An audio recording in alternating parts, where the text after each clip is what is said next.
Les 3 cataclysmes qui ont dévasté la vie de Joseph. Joseph était le 11e fils de Jacob et le premier de Rachel, son épouse préférée. L'histoire de Joseph est racontée en Genèse 37 à 50. Après la mention de sa naissance, Joseph réapparaît pour la première fois à l'âge de 17 ans, il garde les troupeaux avec ses demi-frères et rapporte à Jacob leurs mauvais propos.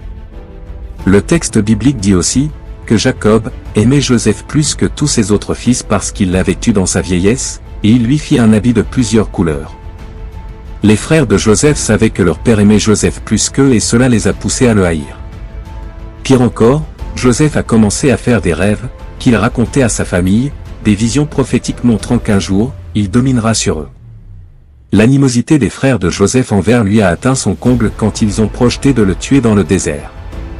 Ruben, son frère aîné, s'est opposé au meurtre et leur a proposé de le jeter de préférence dans une citerne, parce qu'il prévoyait de revenir le sauver. En l'absence de Ruben, des marchands sont passés par là et Juda a proposé de leur vendre Joseph comme esclave, ce qu'ils ont fait avant que Ruben ne puisse intervenir. Ils ont pris son habit et, après l'avoir trempé dans le sang d'une chèvre, ont fait croire à leur père que son fils préféré avait été tué par les bêtes sauvages. Dans cette vidéo, je vais vous montrer les 3 événements qui ont dévasté la vie de Joseph, peut-être que vous lisiez déjà, mais que vous n'aviez pas prêté attention. Mais avant de commencer, cliquez sur le bouton like et abonnez-vous maintenant, si vous aimez le travail que nous faisons sur cette chaîne. Faites ça plutôt maintenant pour ne pas oublier à la fin. Cela nous motive à continuer à produire plus ces contenus. Activez la cloche de notification pour ne rien manquer d'important. Et regardez cette vidéo jusqu'au bout, et laissez votre commentaire à la fin, en disant ce que vous pensez du contenu.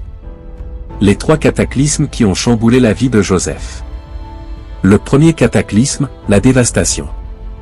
À 17 ans d'âge, Joseph allait faire face à un événement sans précédent. Un jeune naïf adolescent, protégé de l'affection de ses parents, s'est vu trahi par ses propres frères et vendu comme un esclave.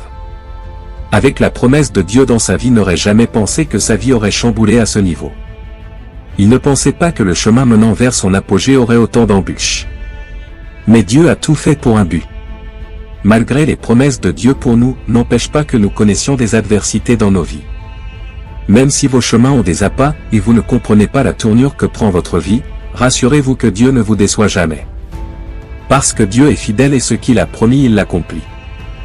Dans Nombre 23 verset 19, il est dit, « Dieu n'est point un homme pour mentir, ni fils d'un homme pour se repentir. Ce qu'il a dit, ne le fera-t-il pas? Ce qu'il a déclaré, ne l'exécutera-t-il pas ?» Le deuxième cataclysme, la disillusion. Joseph est accueilli comme esclave chez Potiphar, haut fonctionnaire du Pharaon, chef de la garde royale. Comme Joseph était un homme plein d'esprit, et Dieu était avec lui, Potiphar le plaçait responsable de toutes ses affaires. Mais, tout allait basculer le jour où la femme de Potiphar décidait de l'avoir dans son drap. Comme ce dernier l'avait refusé catégoriquement, elle l'accusait du viol et comme résultat, Joseph est envoyé en prison. Joseph attendait que Dieu le défende devant son maître Potiphar. Mais Dieu étant le souverain décida de garder le silence. Mais durant toute cette période de désappointement, Joseph continue à garder sa foi en Dieu. Dieu permet parfois que l'on traverse des périodes de désert dans nos vies. On a l'impression que tout est difficile, que Dieu est loin de nous. Nous pouvons avoir le sentiment d'être abandonnés, livrés à nous-mêmes. Pourtant, Jésus a dit qu'il serait avec nous tous les jours jusqu'à la fin du monde. Matthieu 28 verset 20 il est dit, « Et voici, je suis avec vous tous les jours, jusqu'à la fin du monde. » Le troisième cataclysme, l'abattement. Joseph était sur le point d'accomplir ses 13 ans de période d'épreuve de sa vie, 11 ans de l'esclave selon Genèse chapitre 3 le verset 2, et 2 ans d'emprisonnement, selon Genèse 41 le verset 1er. Ces durs moments l'avaient beaucoup accablé, et affaiblissaient sa foi.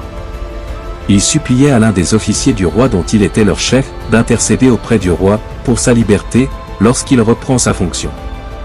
Lisons Genèse chapitre versets 14 et 15.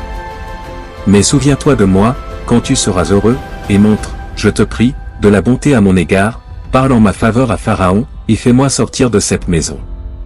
Car j'ai été enlevé du pays des Hébreux, et ici même je n'ai rien fait pour être mis en prison. » Ce texte nous montre le niveau du désespoir de Joseph. Il a supplié au chef de panetier d'intervenir pour lui auprès du roi Pharaon. Mais à cause de sa sagesse, et sa fidélité avec Dieu, Joseph est devenu puissant, le deuxième homme d'Égypte après le roi. Il était chargé de la gestion des entrepôts pendant les années d'abondance et de la vente de nourriture aux Égyptiens et aux étrangers pendant les 7 années de famine. L'histoire de Joseph offre un très bel aperçu de la souveraineté de Dieu, qui agit pour surmonter le mal et accomplir ses plans. Après être passé par toutes ces épreuves, Joseph a pu discerner la main de Dieu. Quand il s'est fait connaître à ses frères, il leur a dit, « Maintenant, ne vous tourmentez pas et ne soyez pas fâchés contre vous-même de m'avoir vendu pour que je sois conduit ici, car c'est pour vous sauver la vie que Dieu m'a envoyé ici avant vous. Ce n'est donc pas vous qui m'avez envoyé ici, c'est Dieu. » Par la suite, il a encore rassuré ses frères de son pardon, « Vous aviez projeté de me faire du mal, Dieu l'a changé en bien. » Ce que nous devons retenir dans cette histoire, c'est que les pires intentions de l'homme ne peuvent contrecarrer les plans parfaits de Dieu pour ses enfants.